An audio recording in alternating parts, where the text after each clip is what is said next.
Queridos amigos e irmãos em Cristo, sejam todos muito bem-vindos. Que a paz do nosso amado Mestre Jesus estejam entre nós. Vamos nesse instante dar início à nossa reunião de estudo e tratamento espiritual à distância. Vamos pedir ao nosso jovem Tiago que faça a leitura da página. Escrínio de Luz, Francisco Cândido Xavier, por Emmanuel.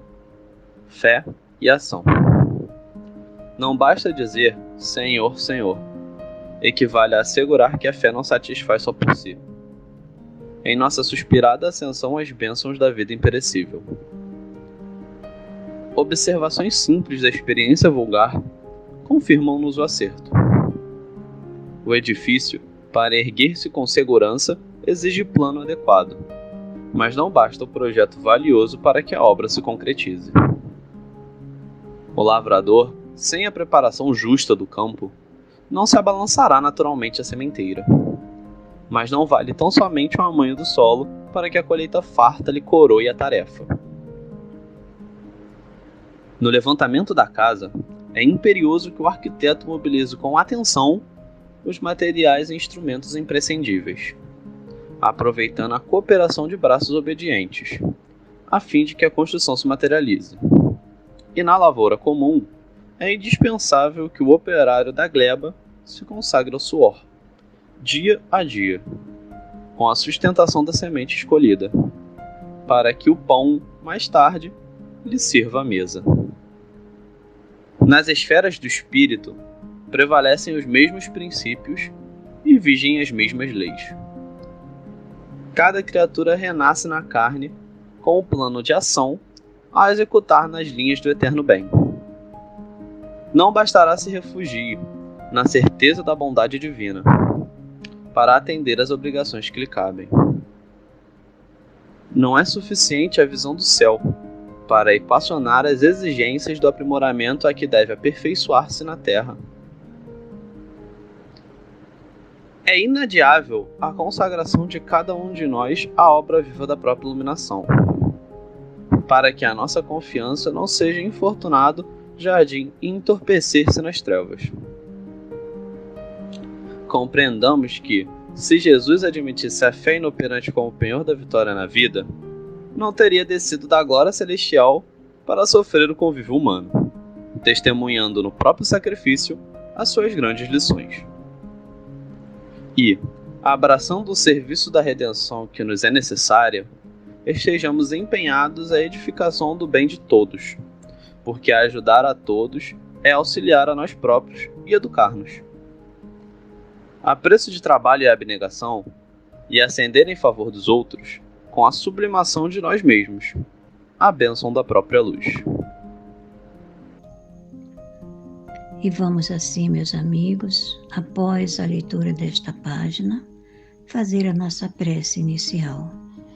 Senhor Jesus, nosso Mestre, nosso amigo, nosso companheiro de todos os momentos. Em nome de Deus, aqui estamos reunidos para mais um trabalho a realizar, Senhor. Que possamos contar com a assistência e o amparo dos nossos benfeitores espirituais.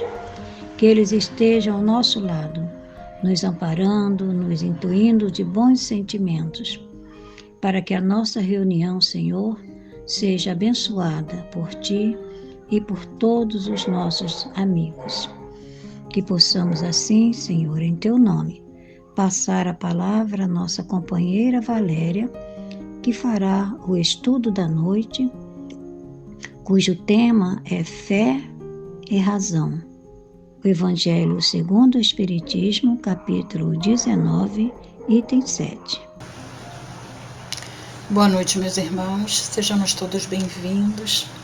Que a paz de Jesus possa serenar os nossos pensamentos, os nossos corações, para que estejamos atentos à lição do Evangelho que vamos estudar nessa noite e que ela possa fazer a diferença em nossas vidas, que ela possa servir de alicerce para a nossa caminhada segura na direção da perfeição, na direção da felicidade que tanto desejamos.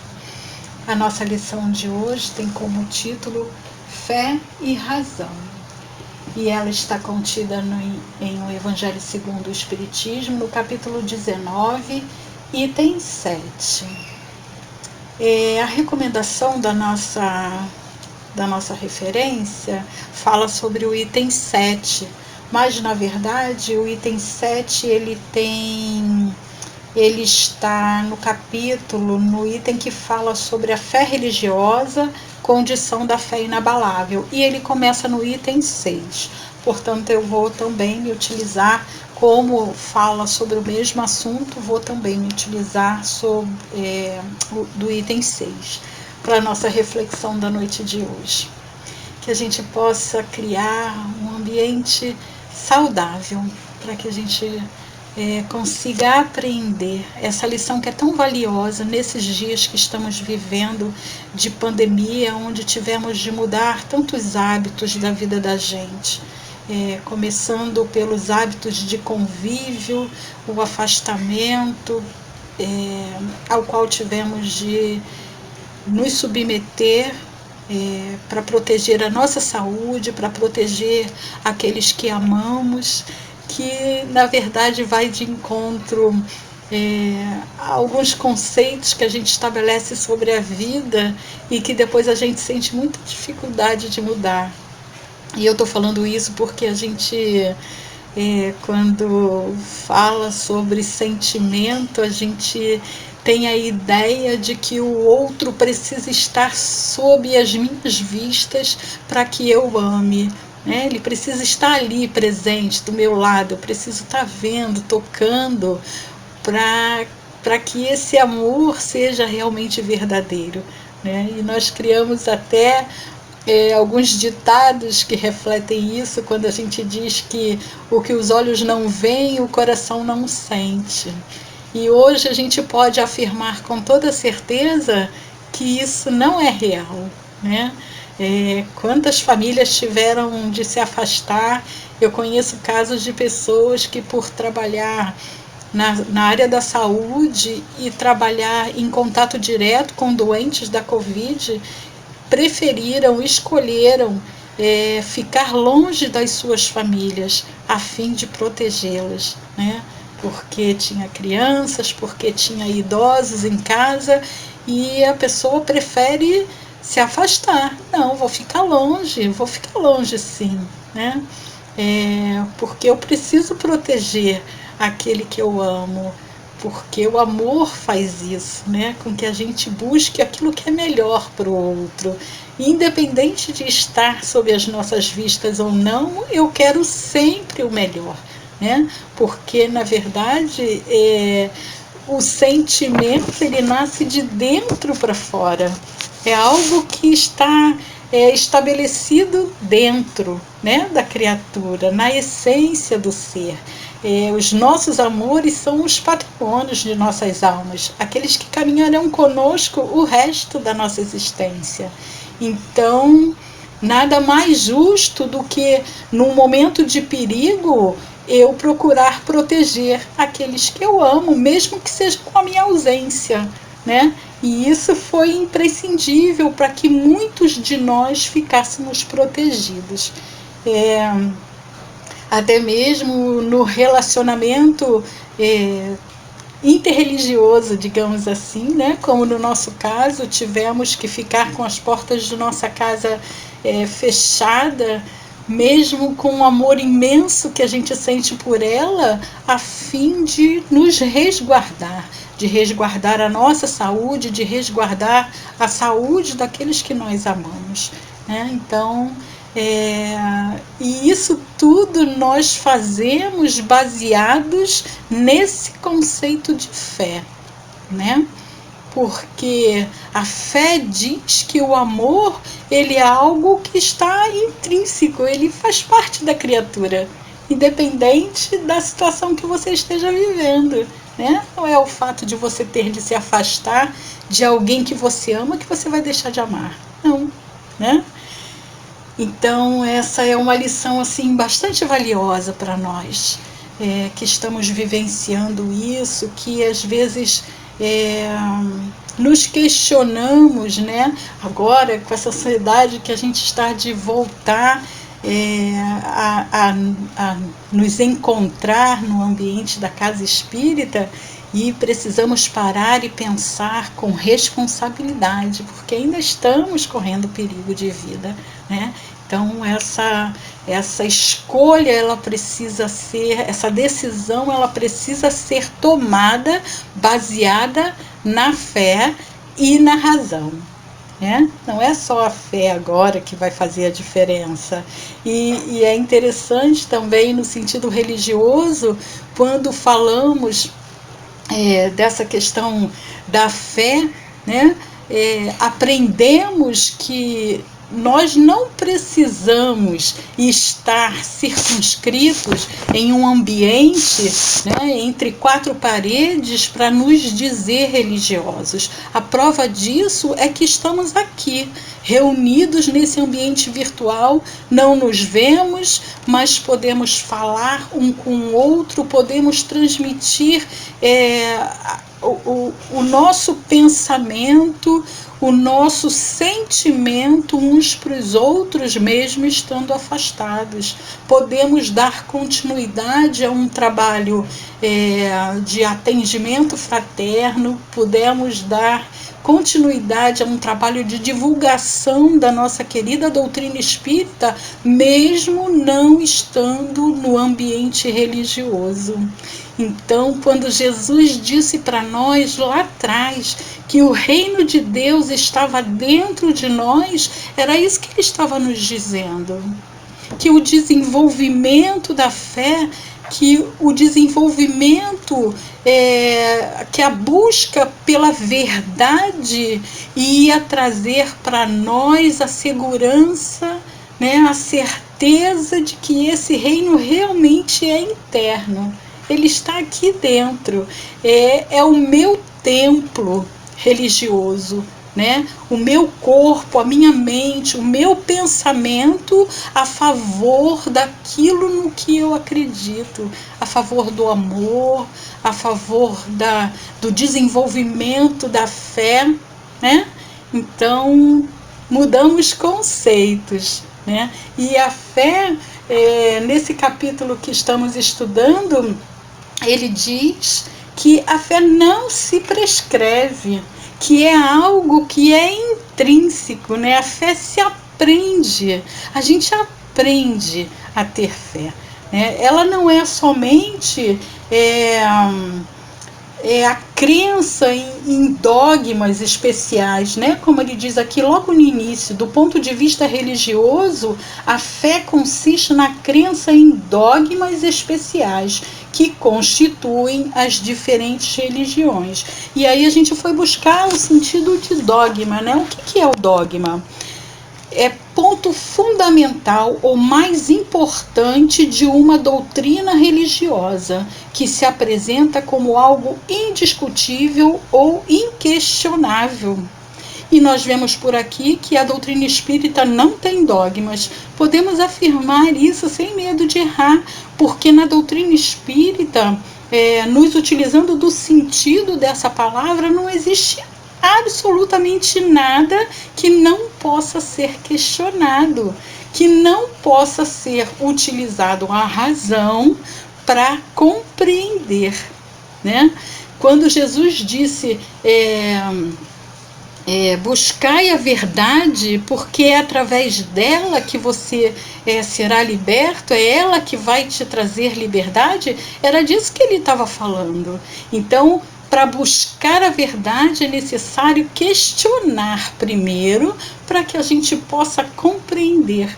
Então a gente vê por aqui que a doutrina espírita não tem a fé como algo, como um dogma, né? Porque ela pode ser questionada, ela vai ser desenvolvida. Não é porque alguém falou que é dessa forma que eu creio que seja dessa forma.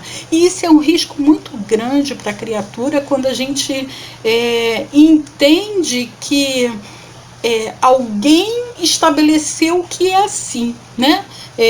continuando o sentido do dogma, ele diz assim: causa delimitada, opinião estabelecida, firmada ou inquestionável. Quer dizer, alguém tem uma opinião em torno de algo e essa opinião ela não pode ser questionada.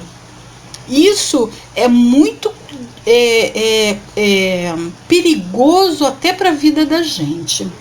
Eu tenho uma experiência vivenciada numa reunião de desobsessão, onde um companheiro, que eu já pedi licença para que eu pudesse usar a experiência dele, que é muito valiosa para nós nesse sentido, ele chegou à nossa reunião muito revoltado contra Deus.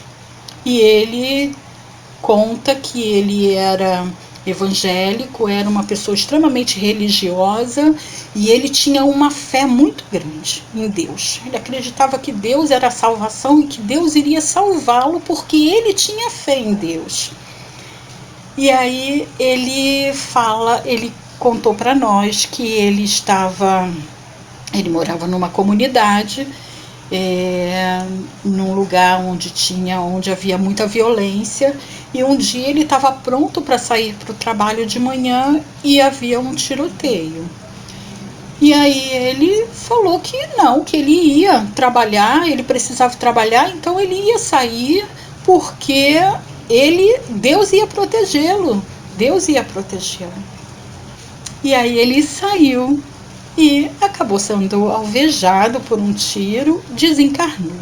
Chega no plano espiritual profundamente revoltado contra Deus, porque alguém lá na igreja onde ele frequentava, no ambiente religioso onde ele estava inserido, disse para ele que bastava que ele tivesse fé.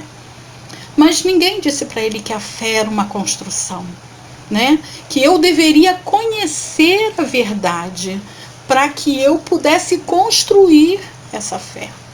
E aí ele acreditava que ele poderia ser irresponsável com a vida, porque a gente, pela razão, né, quando a gente se utiliza da fé pela razão, a gente para e pensa assim: existe um tiroteio lá fora, uma bala, se ela atingir o meu corpo, ela vai causar uma destruição, né? Ela pode me tirar a vida, né? Isso é uma coisa lógica, isso é a gente raciocinar com razão.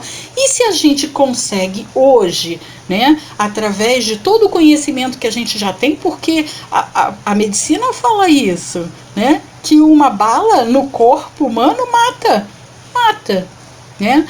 Pode ser que sobreviva, mas pode ter também sequelas, mas enfim, é um perigo para a vida. Então, não é porque eu acredito em Deus que eu vou ser salvo se eu for atingido por uma bala, né? E no momento onde eu sei que está havendo um tiroteio, é uma incoerência que eu saia baseado no sentimento de fé que não raciocina, né? Então ele perde a vida e fica profundamente revoltado contra Deus, porque ele acreditava que Deus fosse salvá-lo. E as coisas não funcionam desse jeito. O poeta diz que nós seremos protegidos enquanto andarmos distraídos. E eu acho essa frase muito interessante, porque assim, ela é real, né? Enquanto eu não tenho conhecimento da verdade, eu vou ser protegido por aquilo que eu chamo de acaso, né? Por acaso. Mas a partir do momento em que eu tomo ciência de que eu posso, através do conhecimento, da utilização da razão, fazer escolhas que protejam a minha vida, que protejam a minha individualidade, que protejam a minha saúde, né? Então, eu vou fazer as escolhas certas, né? Eu vou estar protegido, por isso. E também a espiritualidade, a partir do momento em que eu tenho ciência da verdade, ela já não tem comigo o trabalho que eu deveria ter, né? Que eles poderiam ter, no caso, de ficar o tempo todo ali me seguindo e tentando me proteger de algo que eu já conheço. Então, deixa de ser obrigação, né? É como a gente ir à escola. O professor, ele cumpre com a obrigação dele de transmitir todo o conhecimento que ele pode. No momento da prova, ele fica longe. Não é mais a responsabilidade dele, porque ele já fez a parte dele transmitindo o conhecimento, né? Então, se o aluno fez a parte dele de ir buscar, de questionar, de procurar entender, de procurar compreender, ele vai conseguir fazer uma boa prova. Assim somos nós com relação às leis divinas. A fé raciocinada me diz que eu preciso compreender as leis de Deus e que isso vai me proteger dos perigos da vida, dos perigos dos caminhos da vida, né? Vai fazer com que eu possa traçar para a minha vida objetivos que me mantenham protegidos, né? No item 7, ele diz assim, que a fé não se prescreve, donde resulta alegar muita gente que não lhe cabe a culpa de não ter fé. Sem dúvida, a fé não se prescreve, nem, o que ainda é mais certo, se impõe. Não, ela se adquire e ninguém há que esteja impedido de possuí-la, mesmo entre os mais refratários, né? Por que ele fala que ninguém está impedido de possuir?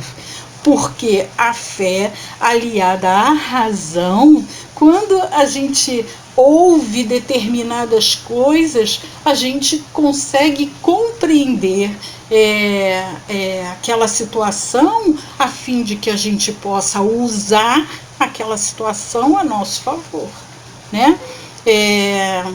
O Espiritismo, por exemplo, nos fala de reencarnação, né? E aí, por que eu aceito que a reencarnação existe?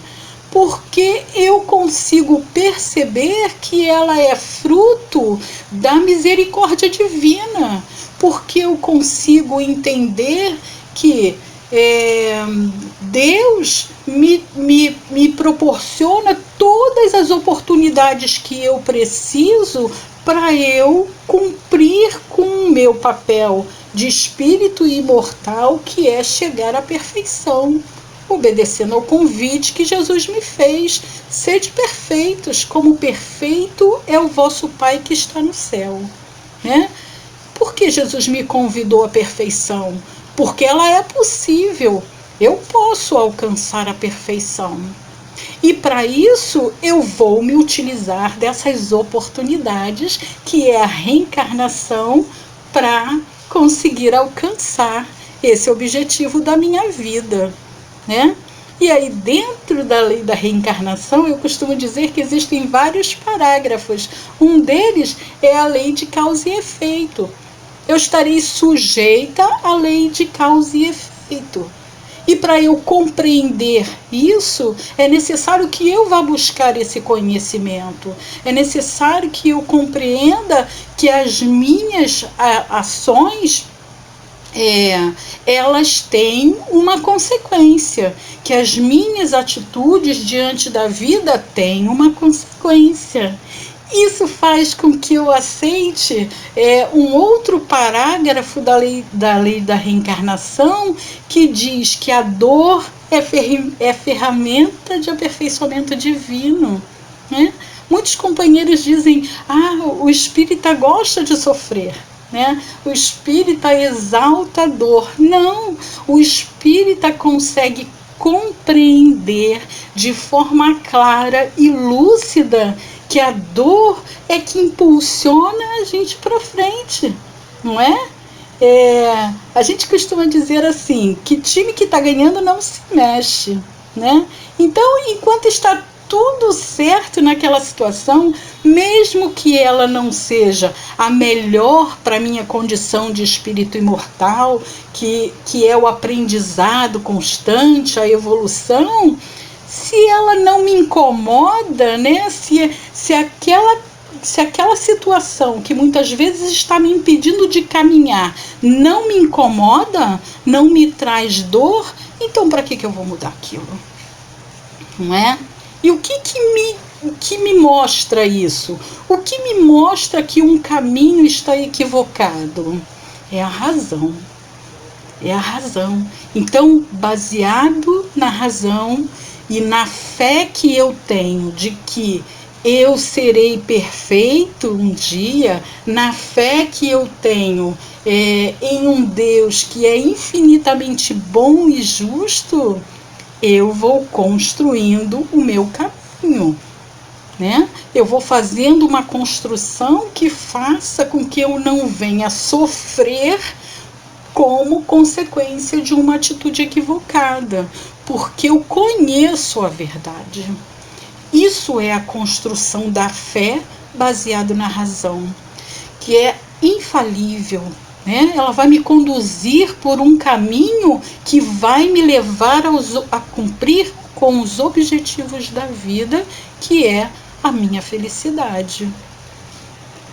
Mais adiante, ele fala assim: em certas pessoas a fé parece de algum modo inata, uma centelha basta para desenvolvê-la.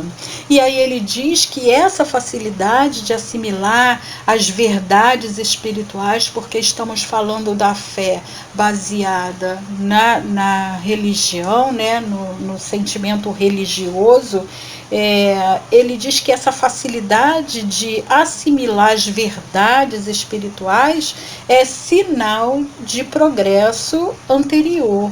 Né? O indivíduo já vivenciou em alguma existência precedente aquela situação, né? E aí ele já estudou, ele já sabe, então ele já pode se apropriar da fé com razão, com inteligência, se utilizando da inteligência adquirida em torno desse questionamento, né? Por isso que a fé na doutrina espírita, ela não é um dogma. Por quê?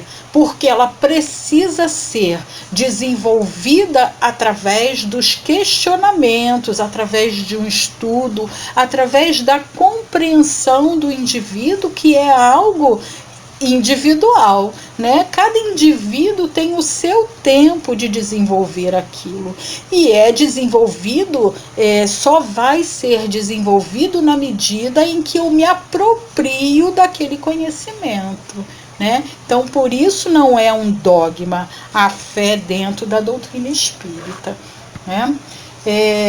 No outro parágrafo, no penúltimo parágrafo, ele diz assim: a resistência do incrédulo, devemos convir, muitas vezes provém menos dele do que da maneira por que lhe apresentam as coisas. A fé necessita de uma base que é a inteligência perfeita daquilo em que se deve crer. Então, aquele indivíduo que se mostra incrédulo, né, que diz, eu não acredito em Deus, e às vezes a gente fica estarrecido, mas como que pode uma pessoa não acreditar em Deus? Gente, ela não acredita porque ela não foi buscar, ela não desenvolveu aquela questão na vida dela. Aquilo é algo que não chamou a atenção dela ainda. Ela não foi buscar as verdades em torno daquela situação, né? Dessa coisa da existência de Deus. E aí, a gente, para ajudar a piorar um pouco a situação nesse sentido, a gente ainda tem essa questão de que o outro é mais inteligente, se ele falou é porque é assim, então eu acredito nele, né? Eu tenho também a questão da preguiça. Nós somos preguiçosos, né? É bom quando alguém traz pronta a informação. O indivíduo foi lá, estudou, inteligentíssimo, ele já sabe, e ele me disse que é assim. Então, por que eu vou questionar? Por que eu vou me dar ao trabalho, né? Então, e aí é o momento que muitas vezes Deus se utiliza da dor.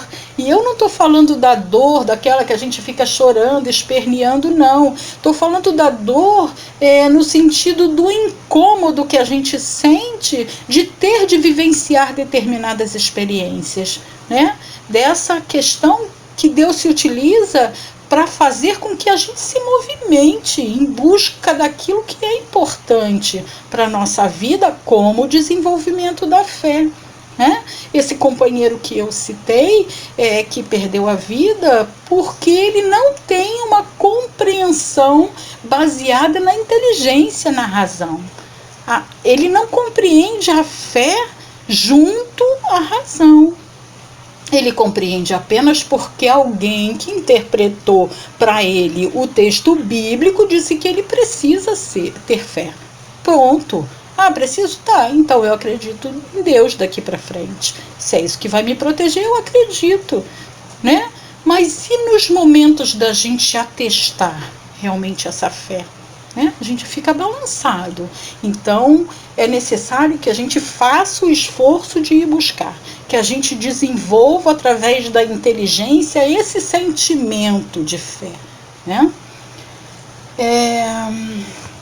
Para terminar o nosso estudo, eu queria ler só um pedacinho do item 11 desse capítulo, que fala assim: a fé, mãe da esperança e da caridade. Para ser proveitosa, a fé tem de ser ativa, não deve entorpecer-se.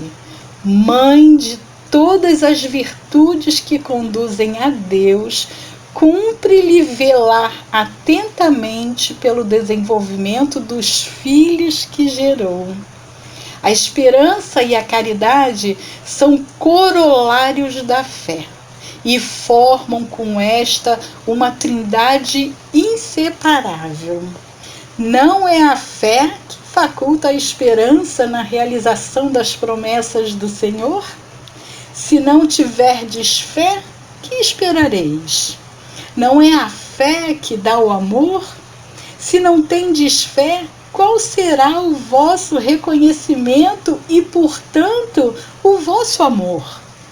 Inspiração divina, a fé desperta todos os instintos nobres que encaminham o homem para o bem. É a base da regeneração. Preciso é, pois, que essa base seja forte e durável, porquanto, se a mais ligeira dúvida a abalar, que será do edifício que sobre ela construirdes?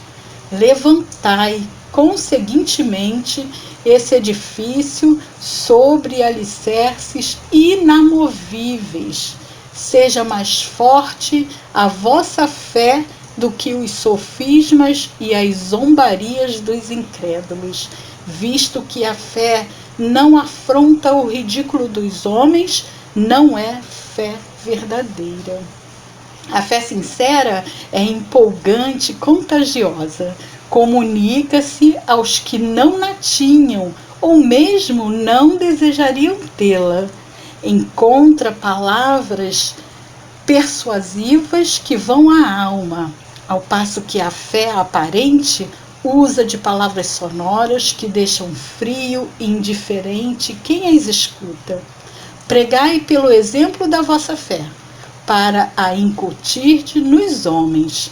Pregai pelo exemplo das vossas obras, para lhes demonstrardes o merecimento da fé. Pregai pela vossa esperança firme, para lhes dardes a ver a confiança que fortifica e põe a criatura em condições de enfrentar todas as vicissitudes da vida.